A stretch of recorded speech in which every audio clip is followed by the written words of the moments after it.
कि मेरे लिए जवाब सबसे मुश्किल है, क्योंकि अगर कोई मुझे बता दे कि एंथ्रोपोलॉजी क्या नहीं है तो मेरे लिए ये मानना भी आसान हो जाएगा कि एंथ्रोपोलॉजी क्या है। ये बात आदिवासियों के लिए भी होती है। आप मुझे बता दीजिए आदिवासी कौन नहीं है तो अपने आप पता लग जाएगा आदिवासी कौन है। पहली बात तो ये है कि हमारे यहाँ परिभाषा क्या है आदिवासी। आप संविधान के हिसाब से नहीं चल सकते। वो अनुसूचित जनजातियां हैं। अनुसूचित मतलब जैसा कि आपने शेड्यूल में डाल दिया संविधान में। बहुत से लोग हैं जो अनुसूची में हैं लेकिन ट्राइबल्स नहीं हैं। बहुत से लोग हैं जो ट्राइबल्स हैं वो अनुसूची में नहीं हैं। बहुत से लोग हैं जो आदिवासी हैं या मूल निवासी हैं। मध्य प्रदेश में तो मैंने एक अजीब, झारखंड में भी देखी एक अजीब क्लासिफिकेशन। कुछ लोग आदिवासी हैं, कुछ लोग मूल निवासी हैं। तो किसको आप आदिवासी कहेंगे कि मूल निवासी आदिवासी हैं कि नहीं, आदिवासी मूल निवासी हैं कि नहीं। मैं जहाँ तक ग्राउंड रियलिटी की बात करता हूँ, मेरा ये मानना है कि caste is the ground reality of India. हमें जो बांटने की कोशिश की थी अंग्रेजों ने, अब आप मुझे ये बताइए, मैंने भूटियास को स्टडी किया तो उनका नाम क्या है। भूत जो है वो संस्कृत का शब्द है जिसका अर्थ होता है तिब्बती। वो लोग तिब्बत के साथ व्यापार करते थे और पूरे देश से कोटा आता था जो भोटिया कोटा होता था तिब्बत के लिए, इसलिए उनका नाम भोटिया हो गया। भोटिया उनका नाम तो नहीं हिलाते है ना। सेंटिनलीज क्या नाम है, और सेंटिनली आइलैंड का नाम है। जैसे हम हिंदुस्तानी हैं, हम हिंदुस्तान में रहते हैं। तो जब आप उनकी पहचान भी निर्धारित नहीं कर पा रहे तो आप कैसे निर्धारित करेंगे कि ये आदिवासी है और ये नहीं है। और आज के संदर्भ में क्योंकि संविधान की बात हो रही है तो सवाल ये नहीं है कि वो आदिवासी हैं कि नहीं, सवाल ये कि उनके जो प्रवक्ता हैं, उनके जो स्पोक्स पर्सन्स हैं, जो ईसाई मिशनरीज हैं, जो मुस्लिम प्रीचर्स हैं, जो हिंदूवादी संगठन हैं, वो लगे हुए हैं इस बात के ऊपर। उनसे तो कोई पूछ भी नहीं, पूछ ही नहीं रहा तो सुनेगा कौन। पूछेंगे तभी तो है ना कि सुनेगा ना सुने। तो इसलिए ये आदिवासी का मुद्दा जो है यूएन में जो है सवाल उठा था इंडिजिनस पीपल के बारे में। 1992 से ये चल रहा है। तो उन्होंने कहा था कि यहाँ के जो आदिवासी हैं उनको हम इंडिजिनस पीपल, मूल निवासी घोषित कर दें। भारत सरकार ने मना कर दिया था कि यहाँ तो सारे मूल निवासी हैं। बहुत पहले से है। कौटिल्य ने उनको वन्य जातियाँ कहा था। इसका मतलब तब भी थी वो, चाहे जाति के संदर्भ में कहा गया। हमारे जो टेक्स्ट हैं प्राचीन, उनमें भी उनका नाम मिलता है, वर्ण के नाम से मिलता है। अब आदिवासी शैली, जीवन व्यवहार जो है, आप जिस भी माहौल में रहेंगे उसी हिसाब से आप अपने आप को ढाल लेते हैं। जो जंगल में रहेगा वो जंगल के हिसाब से ढल जाएगा। जो समुद्र के किनारे रहेगा, जैसे मैं छोटी सी बात कर रहा हूँ, आप समुद्र के किनारे रहते हैं, आपका गुजर बसर कैसे होगा? मछलियों से, घेंगे से। आपके जो देवी देवता होंगे वो जल से होंगे, वो समुद्र से होंगे, वो हवा से होंगे। तो उसी तरह का माहौल हम अपने इर्द गिर्द बना लेते हैं। ये लोग जो हैं, एक छोटा हिस्सा ज़रूर पहले से रहा है, लेकिन एक बड़ा हिस्सा जो है 11वीं शताब्दी से जब बाहर से आक्रमण शुरू हुए, जो लोग या तो हार गए और पता था कि मरना निश्चित है, या फिर जो लोग जो है धर्मांतर नहीं करना चाहते थे वो लोग भी भागे, और जो साधु लोग थे वो तो थे ही। तो एक बड़ा हिस्सा जो है उन लोगों का भी था जिन्होंने वहाँ की जीवन शैली अपना ली और वो भी मूल निवासी बन गए हैं। तो आज के ज़माने में ये पहचान करना बहुत मुश्किल है कि कौन आदिवासी है कौन नहीं। ये आप आदिवासियों से क्यों नहीं पूछते? देखिए, जो मिशनरीज के प्रभाव में आए हैं वो सारे आदिवासी मिशनरी हो गए। कुछ इस्लाम के प्रभाव में आए हैं वो सारे मुस्लिम हो गए। जो एक बड़े, जैसे मैं आपको एक उदाहरण देता हूँ कि विश्व हिंदू परिषद ने एक सम्मेलन किया था, विश्व हिंदू सम्मेलन झाबुआ में मध्य प्रदेश में। 50,000 आदिवासियों को उन्होंने हिंदू बनाया था, तो वो हिंदू हो गए। प्रश्न तो ये है कि आदिवासी बचा कौन? जो आप लोग संपर्क में आ रहे हैं उनके, आप उनको खा जा रहे हैं। उनका अस्तित्व जो है अगर बचेगा तभी तो उनकी पहचान भी बचेगी भाई। मनुस्मृति में है। जो तो वैदिक परंपराओं के साथ घुल मिल गए वो तो वैदिक संस्कृति का हिस्सा बन गए, और जो नहीं घुले उस सबको उन्होंने दास, दस्यु और मलेच्छ की वन पुत्र नाम का शब्द हमारे यहाँ कभी था ही नहीं, आज भी नहीं है, बल्कि साहित्य में देखा जाए कौटिल्य ने वन्य जाति कहा है।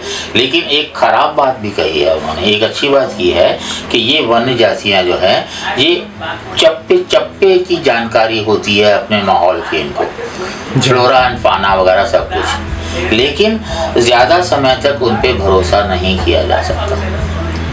इसको हम एंथ्रोपोलॉजी में कहते हैं फियर ऑफ द अननोन। आप जिसको नहीं जानते उसके बारे में भ्रांतियाँ पालते ही हैं। तो कौटिल्य ने कहा है तो मान लिया जाए, उसमें कोई तर्क नहीं। मैं खुद जब भोटिया में काम कर रहा था तो एक लाल जड़ी करके होती है वहाँ पे पिथौरागढ़ में, सरसों के तेल में उसको रख दीजिए, हाँ, जो जो उसका रंग बदलता जाता है तेल का लगाते रहिए तो आपके बाल ना तो झड़ते हैं ना ही वो सफ़ेद होते हैं।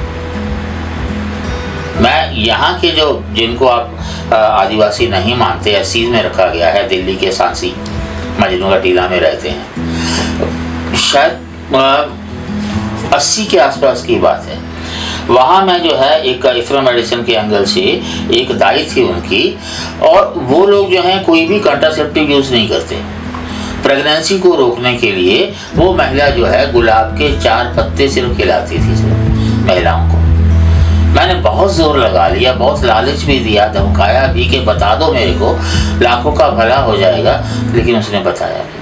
मतलब ऐसी ऐसी जानकारियाँ, बड़ी मज़ेदार बात बताऊँ, मैं उत्तरकाशी में था, बात कर रहा हूँ अपने वहाँ के जो मित्र थे, और बातचीत में किसी ने क्या कहा, मुंह में उंगली डाली, यूँ किया, यहाँ हवा यहाँ से देखा, बोलता आधे घंटे में बारिश होने वाली है। मैं देख रहा हूँ आकाश भी एकदम साफ है, बढ़िया हवा चल रही, धूप निकली हुई है, और आधे घंटे में बारिश शुरू हो गई। ज्ञान का जो पिटारा और भंडारा उन लोगों के पास है। अब ये देखिए कि जब ये सुनामी आया, ग्रेट अंडमान में से एक कुत्ता भी उनका नुकसान नहीं पहुंचा उनको, बिल्कुल। तो प्रकृति के जितना निकट है वो आज भी, हम लोगों का जो आयुर्वेद है वो आज इतना फलता फूलता क्यों नहीं है? क्योंकि उसका जो प्रसंग है उस समय का है जब हवा, पानी, जंगल, जमीन सब साफ हुआ करते थे। अब हम पॉल्यूशन के माहौल में रहते हैं। सर की तो बात चलती नहीं, ऐसे तो हम लोगों ने भी पिथौरागढ़ में हैंडपम्प वेल्स बनाई। एक अमेरिकन थे, वो काम कर रहे थे पौड़ी में शायद, तो उनसे हमने सीखा एक विशेष प्रकार की वनस्पति होती है जिससे पता लगता है कि जिस दिशा में वो धार बन रही है उसके नीचे पानी की धार बह रही है। हमने उनसे सीखा कि जो भी दिशा थी और उसकी जो मोटाई थी उससे देखा कि ये कितना पानी वो सोख सकते हैं हम लोग रात भर में। मान लीजिए कि गांव है 100 लोगों का और उनकी जो ज़रूरत है 2000 लीटर की या 3000 लीटर की हो सकती है, तो जितना पानी आ सकता है उतना बड़ा कुआं बनाया। उसी तरह की ईंटें बनाई हमने, बोरस ईंटें, जिसमें बजरी थी, रेत थी, सीमेंट थी, 1:4:9 का प्रोपोर्शन था। पहले सांचा बनाया गोल करने का, क्योंकि सीधी ईंट तो लगेगी नहीं, वो लगाई। फिर मिट्टी और उसके बीच में फिल्टर लगाया, कोयला और बाकी सारी चीज़ों का। फिर ढक्कन लगाया और फिर हैंडपम्प, इनालसा का टाइप 2 हैंडपम्प जो था, पानी की अच्छी धार देता था, वो हमने लगाया। और आज भी काफ़ी, मतलब 30-35 साल हो चुके हैं, कामयाबी से चल रहा है। लेकिन प्रशासन का इसमें देखिए क्या रूप होता है। जब हम ये काम कर रहे थे तो वहाँ के कलेक्टर थे, उन्होंने बुलाया हमें, हाँ जी आप ये काम करते हैं? हमने कहा जी करते हैं। कितना खर्चा आता है? इतना आता है। उसने अपने स्टाफ को जो है इशारा किया तो वो जो है चेक लेके आ गया। ये चेक पकड़िए, आप 200 हैंडपम्प लगा दीजिए इस रूट पे। नक्शा दिया उसने, हमने देखा वो नक्शा जो था वो कैलाश मानसरोवर रूट का था। उस रूट पे आप 200 हैंडपम्प लगा दीजिए। ये तो कभी जहाँ ज़रूरत होती है हम तो वहाँ लगाते हैं। आप चाहते हैं कि मंत्री संतरी जो आए और देखें कि आपने ये काम किया है, वो तो फिर आप जाने। और दूसरा जो है, हम गांव की लेबर लेते हैं, हम मतलब मजदूरी नहीं करते, हम विशेषज्ञ होते हैं, मजदूर आपको देने पड़ेंगे। और दूसरा ये है कि अगर आपको 200 लगवाने हैं हैंडपम्प, तो एक काम कीजिए, 100 आप अपनी मर्जी से लगा दीजिए, और 100 जहाँ हम चाहेंगे ज़रूरतमंद हैं हम वहाँ लगाएंगे। मजदूर आकर बोलिए, मना करके उसको कि मुझे नहीं करवाना। नहीं, विकास और आदिवासी का जो है वो बहुत गहरा संबंध है। विकास का मतलब ही जल जंगल जमीन हो गया है। आप उनका जंगल छीनिए, आप उनका पानी छीनिए, आप उनके मिनरल छीनिए,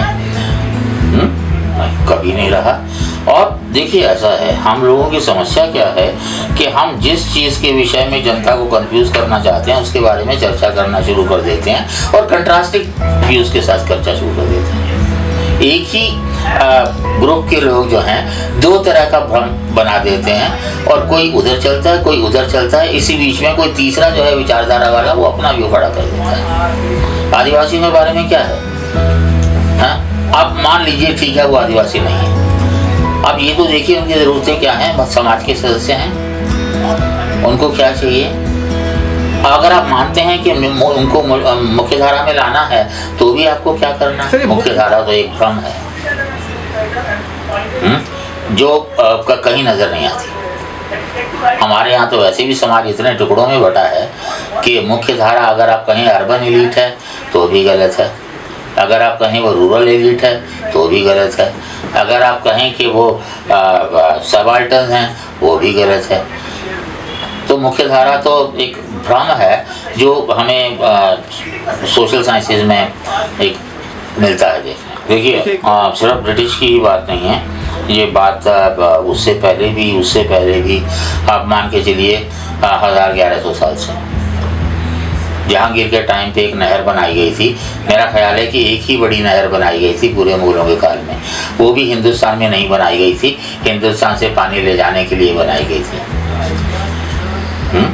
लेकिन हमारे जो अपने राजा महाराजा से, उनकी जो सोर्सेज से, उनकी जो बाड़ियाँ थी, दिल्ली में करीब 880 के करीब पानी के स्रोत हैं, जिनमें से शायद 80 के करीब पहले चिन्हित किए गए थे, 200 और करीब हो चुके हैं। तो स्रोत तो हमेशा ही रहे हैं, लेकिन जो आपने मॉडल उठाया है विकास का, यहाँ पानी की जगह कहाँ है।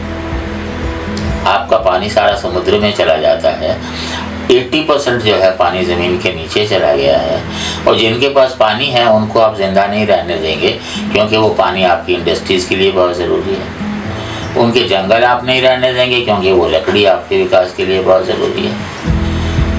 तो उस हिसाब से मतलब आदिवासी का मुद्दा भी एक राजनीतिक मुद्दा बन गया है तरह से, आप कहिए। और सबसे बड़ा दोष मैं हमेशा समाज की जो बुराइयां हैं उसका दोष मैं समाज को देता हूँ।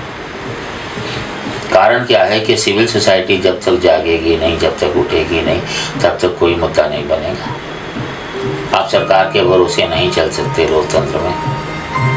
मैंने अभी एक रिसर्च पेपर लिखा था, अप्रैल में छपा है, मैंने लोहिया जी को उसमें कोट किया था। लोहिया जी ने कहा था कि चुनाव एक झुंझुना होते हैं लोकतंत्र में, जो हर 5 साल में हमें पकड़ा दिया जाता है। और एक बात और उन्होंने कही थी कि जिंदा कौमें 5 साल तक इंतजार नहीं करती।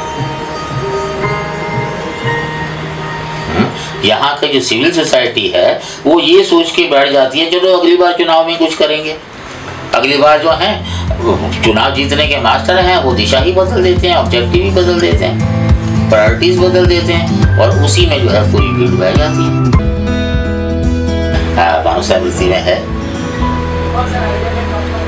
जो तो वैदिक परंपराओं के साथ घुल मिल गए वो तो वैदिक संस्कृति का हिस्सा बन गए, और जो नहीं घुले उस सबको उन्होंने दास, दस्यु और मलेच्छ की समझा। वन पुत्र नाम का शब्द हमारे यहाँ कभी था ही नहीं, आज भी नहीं है, बल्कि साहित्य में देखा कौटिल्य ने वन्य जाति कहा है। लेकिन एक खराब बात भी कही है उन्होंने, एक अच्छी बात की है कि ये वन्य जातियाँ जो है ये चप्पे चप्पे की जानकारी होती है अपने माहौल की, इनको फ्लोरा एंड फाना वगैरह सब कुछ, लेकिन ज़्यादा समय तक उन पे भरोसा नहीं किया जा सकता। इसको हम एंथ्रोपोलॉजी में कहते हैं फियर ऑफ द अननोन। आप जिसको नहीं जानते उसके बारे में भ्रांतियां पालते ही हैं। तो कौटिल्य ने कहा है तो मान लिया जाए, उसमें कोई तर्क नहीं। एक अच्छी चीज़ हुई है, जैसे बस्तर में अभी शुरू हुआ है होम स्टे। 3 परिवार ऐसे हैं जिन्होंने अपना एक एक कमरा अलग किया है, बाहर के लोग आके रहें, उनका जीवन देखें, समझें उनको। 1400 रुपये पर डे के हिसाब से। सारा हमेशा तो वो नहीं हो शुरुआत के लिए, लेकिन अगर आप स्लम टूरिज़्म कर सकते हैं और डेजर्ट टूरिज़्म कर सकते हैं, तो किसी तरह से अगर आप वहाँ जाते हैं, वहाँ मार्केट बनती है, वहाँ के उत्पाद प्रमोट होते हैं, बस्तर आर्ट प्रमोट होता है, उनके लाइफस्टाइल को समझ के आप कुछ आपका नज़रिया बदलता है कुछ उनके बारे में, तो एक सकल प्रयास। अंडमान में तो वो जारवास का देखा ही है लोगों ने। नहीं, उसमें सारा दोष हम ही लोगों का है, सारा देश जो है वो कर्मचारियों का है। क्योंकि बताया ना, हम जहाँ मैं तो कहता हूँ ट्रांसपेरेंसी और अकाउंटेबिलिटी नहीं होगी, वहाँ कुछ नहीं होगा। और पॉलिटिक्स में जहाँ राइट टू रिजेक्ट नहीं होगा, वहाँ कुछ नहीं। मैं तो एक ही पॉइंट कहूँगा, उन्हें उनके हाल पे छोड़ दो। सुनिए, ऐसा है, आज का जो आदिवासी है उसमें जागरूक भी है, उसमें शिक्षित भी हैं, उसमें हर तरह के लोग। पता नहीं है, ज्ञानगिरी में जब सुप्रीम कोर्ट ने कहा कि ग्राम सभा फैसला दे, एक ग्राम सभा ने वित्त मंत्री को लिख दिया था कि आपको तो रॉयल्टी चाहिए, आप माइन हमें दे दीजिए, रॉयल्टी हम देने को तैयार हैं। आपको पता है उनको कितने सस्ते में पड़ता माइनिंग? दुनिया भर की इंटरनेशनल टेक्नोलॉजी और एनजीओ सपोर्ट करने को आती है और उनको बहुत सस्ता पड़ता। पर वो सरकार को चंदा नहीं देंगे ना भाई, वो तो कॉर्पोरेट ही देगा। तो इसलिए वो आदिवासी आज का वो आदिवासी नहीं है। बस सिर्फ इतना है, ऑर्गेनाइज नहीं है। इतना है कि हमारे यहाँ क्या है, जैसे मैं आपको बात बताऊं, अरे आदिवासी विकास करना है तो आदिवासी ही होना चाहिए नेता। अगर बीडी शर्मा होते, अगर क्या वो आदिवासी थे क्या? सवाल ये है कि जिसके पास विजन है, जिसके पास एप्टीट्यूड है, जिसके पास एनर्जी है, जिसके पास वर्ल्ड व्यू है, दीजिए मौका। सारी चीज़ें जानने के बाद मैंने ये फैसला किया है कि मैं एक स्कूल खोलने वाला हूँ आदिवासियों के लिए, मध्य प्रदेश और छत्तीसगढ़ के बॉर्डर के बीच कहीं, जो मेन रोड से कम्युनिकेशन से जुड़ा हो। ये एक शर्त साथ में है, और जिसमें जो है एनसीईआरटी तो अपनी जगह है, उनका कल्चर, उनकी नॉलेज। 2 साल कुछ नहीं करेंगे, सिर्फ बड़ा मतलब मैंने एक पूरा शेड्यूल बनाया है।